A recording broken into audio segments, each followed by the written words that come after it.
कितवी वारी म्हणायची आता ही? 30 झाल्या बघा. 30 अंदाजी. अंदाजे अच्छा, मोजलेच नाहीत. कसं आम्ही कशाला बोलतोय काय माहिती, मुली किती बरं. होत्या त्या काय सांगावं लागेल काय माहिती. हम्म. असं नाही का, मुलगी तर आधीच झाली रिटायर, ती पण होती सर्व्हिसला. मुलगी पण रिटायर झाली काय, कुठल्या नोकरीला? ती हायस्कूलला होती, कळंब आमच्या गावात आहे, धाराशिव जिल्ह्यात. बर. रिटायर झालीत मुलं. हा, मुलगी झाली आता रिटायर. मुलं पण म्हातारे झालेत तुमचे. मुलं हा झालेत. वारी आली की घरी करमत, कधी जावं कसं जावं जाणं होतं का नाही. आता ह्या वर्षी असं करत करत माझी झाली ह्या वारी. उरच लागते. हा असं होते. माऊली रामकृष्ण हरी माऊलींचा सोहळा आता पंढरपूरकडे मुक्काम दर मुक्काम करत निघालेला आहे. या वारीच्या वाटेवरचा आज पहिलं उभं रिंगण तरडगावच्या चांदोबाच्या लिम या ठिकाणी पार पडणार आहे आणि ते पाहण्यासाठी हजारो वारकरी सध्या रस्त्याच्या दुतर्फा बसलेले आहेत. त्यामध्ये ही आजी बसलेली आहे आणि या आजीचं वय आहे 80 ते 85. खरं म्हणजे तारखा जुन्या लोकांना फार माहिती नाहीत, मात्र त्यांच्याकडे पाहिलं आणि त्यांनी एकूण जी मला माहिती सांगितली त्यांच्या मुलांचं वय, शिक्षण आणि नोकरी, तर त्यावरून 80 ते 85 वय या आईचं असावं. त्यांच्यासोबत संवाद साधतोय. आजी रामकृष्ण हरी. रामकृष्ण हरी. नाव सांगा बरं तुमचं सुरुवातीला. बाई भागवत धाबेकर. बर. हा. बाप पांडुरंग माझा पंढरपूरचा तो राजा, सावळे रूप उभे विटेवरी. हाती टाळ थाप मृदुंगा, मुखी नाम श्रीहरी. डोई तुळस विना झंकारी, पाऊले चालली पंढरी. गळा भेट घेती वारकरी, लेट्सअप संगे सजली आषाढी वारी. Jadhavar group of institute Pune प्रस्तुत अभंगवारी. महाराष्ट्राला भक्तिरसात डुंबविणाऱ्या आषाढी वारीचे खास वार्तांकन पहा फक्त लेट्सअप वर. धाबेकर कुठून आलात तुम्ही माऊली? दुधगाव धाराशिव जिल्हा तालुक्यात आहे. बर. हम्म. त्या तालुक्यातून आले होय. माऊली जरा पलीकडे बसा. तर कितवी वारी म्हणायची आता ही? 30 झाल्या बघा. 30 अंदाजी. अंदाजे अच्छा, मोजलेच नाहीत. कसं आम्ही कशाला बोलतोय काय माहिती, मुली किती होत्या त्या काय सांगावं लागेल काय माहिती. असं नाही का, असं काय सांगावं लागेल काय माहिती होत काय माहिती. हा, असं. करत गेलेत. बर. काय बरं, पहिली वारी कोणासोबत केली होती? पहिली वारी आमची पुण्याचे खटकतकर म्हणून दिंडी माग 1 नंबर, पालखी माग माऊली माग 1 नंबर. 1 नंबर. हा.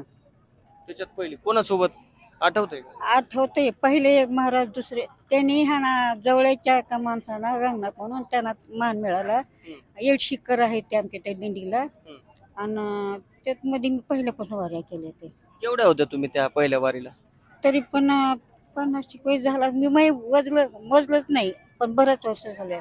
मग तो माणूस वारलाय, त्याला दुसऱ्याला मान मिळाला, मग त्यांच्या संग चालू आहे मी.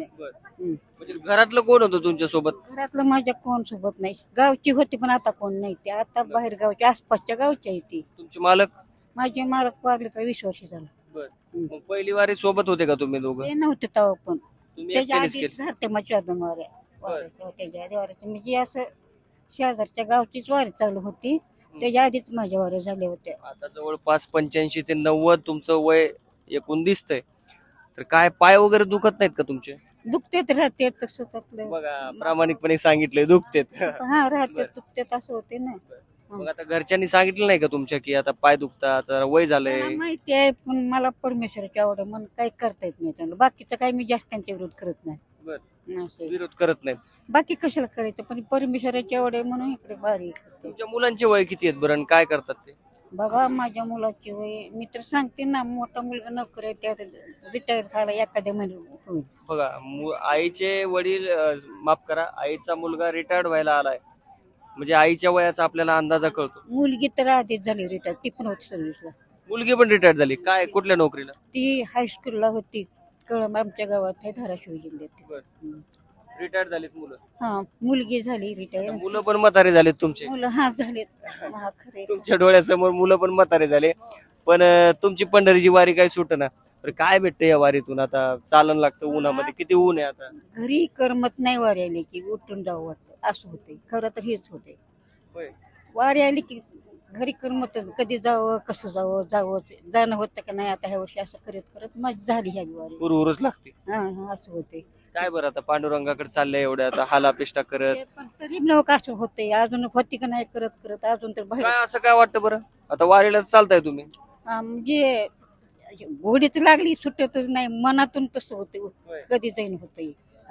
काय पांडुरंगाला काय मागायचं आता? बरंच आयुष्य झालं, म्हणजे मोक्ष मागायचा आम्ही ह्याच्यावर असतो आम्ही मागण्या पाहिजे नाही. मोक्ष मागायचा आहे. हा ह्याच्या पैसे चालतंय आम्हाला काय करायचं कशाला बाकी. आता बसून काय करायचं? मोक्ष भरपूर आयुष्य बाकी आहे तुमचं अजून. शेवटी आपल्याला आज आहे उद्या नाही माहितीये का?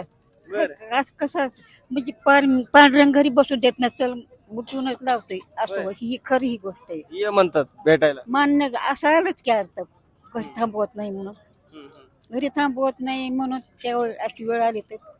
गावातले किती लोक आहेत सोबत? माझ्या गावात आसपासच्या भाग ह्या वर्षी गावात एक जण आहे. एक जण. आणि मग तुमची वारीच्या आता सोबत असताना काळजी कोण कोण घेतं? ती सगळ्या कोणी मला काहीच कमी पडू देत नाही. हा सारखं धरून चल काय कर सर चालते. बरं, मग काय आता तुम्हाला काय आजार वगैरे काही, शुगर वगैरे काही? शुगर मला कधीच नाही. कधीच नाही. नाही. बघा हे विशेष बर का, वारीच्या वाटेवरचे. ऑपरेशन झालंय माझं दोन्ही बी त्या पाय दिसतंय बी. बर. हा माझी ज्ञानेश्वरीची पारायण होतात सप्ताह असल्यावर कधी असं होते. बघा वारीच्या वाटेवर जे वृद्ध जे लोक आहेत, जे वारकरी आहेत, त्यांच्याशी मी बोलतोय. आता 4वी-5वी व्यक्ती असेल, 80 पार केलेलं, कुठलाही आजार नाहीये, शुगर नाहीये, कुठली व्याधी नाहीये, म्हणजे कष्टाचे कामं केलेले आहेत, त्याच्यामुळं हे सगळे लोक निरोगी आहेत. बरं काय आता जाता जाता काय सांगाल इतर लोकांना काय वारीबद्दल? काय रामकृष्ण हरी म्हणायचं जायचं काय सांगायचं कुणाला? काय गरज आहे? काय सांगायची गरज आहे? मला ती पण आवडत नाही सांगा आपोआप ते परमेश्वराला माहित आहे. मनातून आलं पाहिजे. हा, मग. तर ह्या होत्या माऊली. 80 ते 85 साधारण अंदाजे त्यांचं वय असेल. तर त्यांनी वारीबद्दलचं आपलं मत आपल्यासोबत मांडलेलं आहे. पुढेही वारीचे अपडेट तुम्हाला मिळत राहतील. विष्णू सानप, लेट्सअप मराठी, तरडगाव. सोशल मीडियाच्या भाऊ गर्दीत विश्वासार्हतेने चकाकणारे नाव म्हणजे लेट्सअप मराठी. सगळ्यांना, सगळ्या नागरिकांना ती स्पीच, ती लेट्सअप वरील मुलाखती म्हणजे विचारांचा खजिना. त्यानंतरच्या निवडणुकीमध्ये मला सोडून गेले. बातम्या केवळ वस्तुस्थिती सांगणाऱ्या, न प्रोपगंडा, फक्त जनतेचा अजेंडा. क्योंकि आने वाला कल जाने वाला है, जाने वाला कल आने वाला है. राजकारण, मनोरंजन असो की क्रीडा क्षेत्र, महाराष्ट्राची स्पंदने संवेदनशीलतेने टिपणारे माध्यम म्हणजे लेट्सअप मराठी. जगासोबत एक पाऊल पुढे राहण्यासाठी लेट्सअपचे ॲप, सोशल मीडिया आणि वेबसाईट सोबत कनेक्टेड रहा.